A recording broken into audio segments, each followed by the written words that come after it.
এবার চলেছি আমরা চারখোল যাওয়ার রাস্তা। সুন্দর বাঁধানো রাস্তা, একদম গ্রামের মধ্যে দিয়ে যাচ্ছি। বাড়িগুলোও ভারী সুন্দর, গাছপালাও সুন্দর, ওয়েদার তো সুন্দরই। মাঝে মাঝে এক আধ পশলা বৃষ্টি হচ্ছে, আবার কোথাও কোথাও কুয়াশায় ঢেকে ফেলছে, কোথাও কোথাও আবার সূর্যের হালকা ঝিলিক।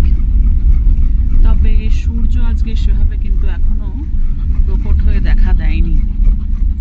যেমন গতকাল সকালেও আমরা সূর্য দেখা পাইনি, কিন্তু বেলার দিকে ফিরতি পথে পেয়েছিলাম।